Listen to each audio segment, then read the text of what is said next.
Thanks for reading the Bible with me one chapter at a time. Today we'll be reading John chapter 13.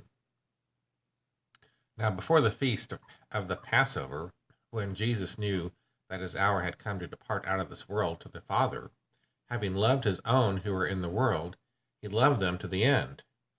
During supper, when the devil had already put into the heart of Judas Iscariot, Simon's son, to betray him, Jesus, knowing that the Father had given all things into his hand, and that he had come from God and was going back to God, rose from supper. He laid aside his outer garments and, taking a towel, tied it around his waist. Then he poured water into a basin and began to wash the disciples' feet, and to wipe them with the towel that was wrapped around him.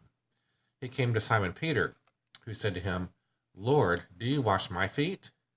Jesus answered him, "What I am doing you do not understand now, but afterward you will understand." Peter said to him, "You shall never wash my feet." Jesus answered him, "If I do not wash you, you have no share with me." Simon Peter said to him, "Lord, not my feet only, but also my hands and my head." Jesus said to him, "The one who has bathed does not need to wash, except for his feet, but it is completely clean. And you are clean, but not every one of you." For he knew who was to betray him. That was why he said, "Not all of you are clean." When he had washed their feet and put on his outer garments and resumed his place, he said to them, "Do you understand what I have done to you? You call me teacher and Lord, and you are right, for so I am. If I then, your Lord and teacher, have washed your feet, you also ought to wash one another's feet. For I have given you an example that you should also do just as I have done to you.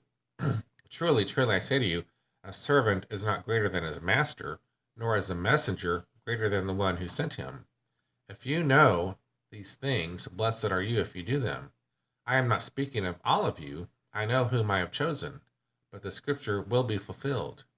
He who ate my bread has lifted his heel against me. I am telling you this now before it takes place, that when it does take place, you may believe that I am he. Truly, truly, I say to you, whoever receives the one I send receives me, and whoever receives me receives the one who sent me." After saying these things, Jesus was troubled in spirit and testified, "Truly, truly, I say to you, one of you will betray me." The disciples looked at one another, uncertain of whom he spoke. One of his disciples, whom Jesus loved, was reclining at the table at Jesus' side. So Simon Peter motioned to him to ask Jesus of whom he was speaking. So that disciple, leaning back against Jesus, said to him, "Lord, who is it?" Jesus answered, "It is he to whom I give this morsel of bread when I have dipped it." So when he had dipped the morsel, he gave it to Judas, the son of Simon Iscariot. Then after he had taken the morsel, Satan entered into him.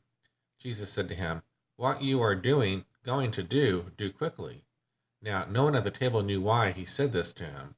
Some thought that because Judas had the money bag, Jesus was telling him, "Buy what we need for the feast," or that he should give something to the poor.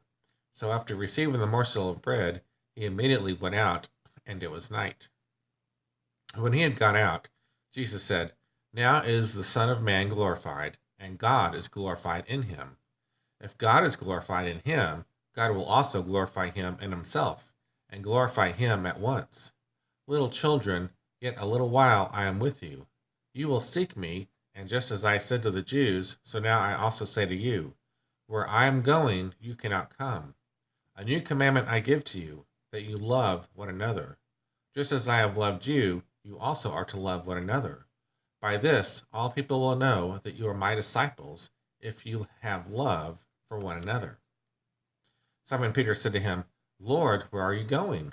Jesus answered him, "Where I am going, you cannot follow me now, but you will follow afterward." Peter said to him, "Lord, why can I not follow you now? I will lay down my life for you." Jesus answered, you will lay down your life for me. Truly, truly, I say to you, the rooster will not crow till you have denied me 3 times. Thanks for reading with me the Bible, one chapter at a time, as we read through John chapter 13. Have a great day in the Lord.